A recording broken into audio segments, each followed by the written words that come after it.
Assalamualaikum warahmatullahi wabarakatuh. Perkenalkan, nama saya Murni Amalia dengan NIM A221222016, Program Studi Pendidikan Biologi Universitas Tadulako. Di sini saya akan menjelaskan tentang anabolisme. Yang pertama ada fotosintesis. Fotosintesis adalah suatu proses pembuatan atau pembentukan makanan yang dilakukan oleh tumbuhan, terutama tumbuhan yang mengandung zat hijau daun yaitu klorofil, dengan bantuan energi cahaya matahari. Mekanisme fotosintesis secara ringkas yaitu tumbuhan akan menyerap air melalui akar, lalu disalurkan ke seluruh bagian tumbuhan. Karbon dioksida diserap dari udara melalui stomata. Proses perubahan kimiawi ini terjadi di daun ketika klorofil pada daun menangkap sinar matahari.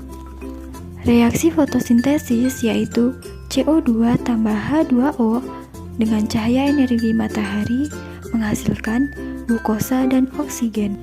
Pada tahun 1770, Joseph Priestley, seorang ahli kimia Inggris, memperlihatkan bahwa tumbuhan mengeluarkan suatu gas yang dibutuhkan dalam pembakaran. Dia mendemonstrasikan hal ini dengan cara membakar lilin dalam suatu wadah tertutup sampai api mati.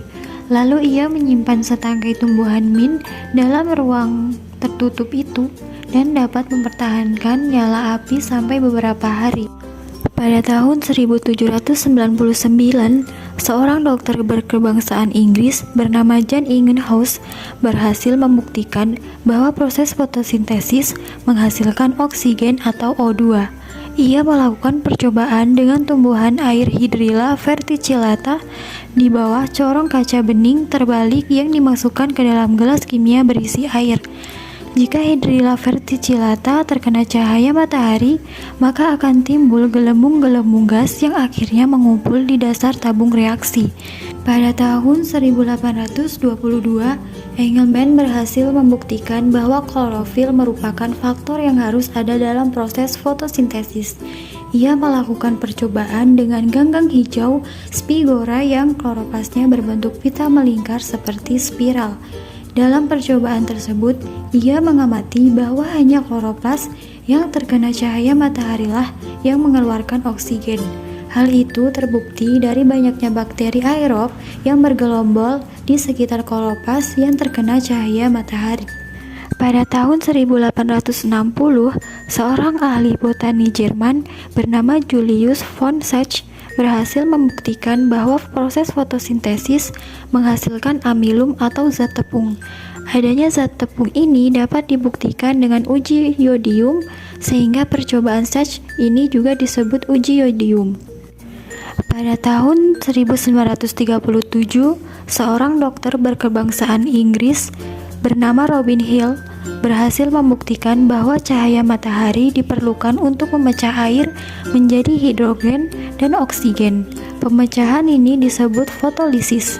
Pada tahun 1905, Blackman membuktikan bahwa perubahan karbon dioksida menjadi glukosa berlangsung tanpa bantuan cahaya matahari.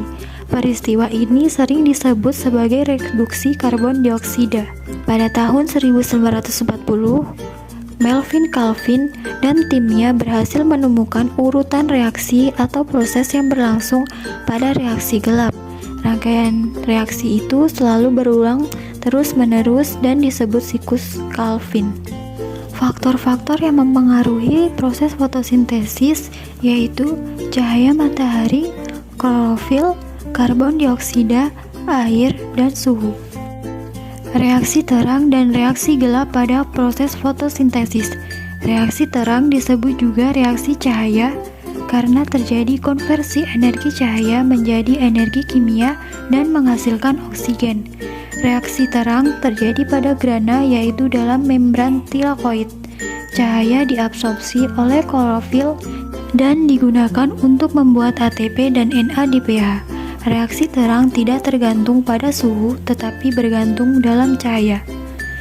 Reaksi gelap. Reaksi gelap atau siklus Calvin terjadi pada permukaan membran tilakoid di dalam stroma. Dalam siklus Calvin terjadi pembentukan gula dari bahan dasar CO2 dan energi. Energi berupa ATP dan NADPH2 yang digunakan dalam siklus Calvin diperoleh dari reaksi terang.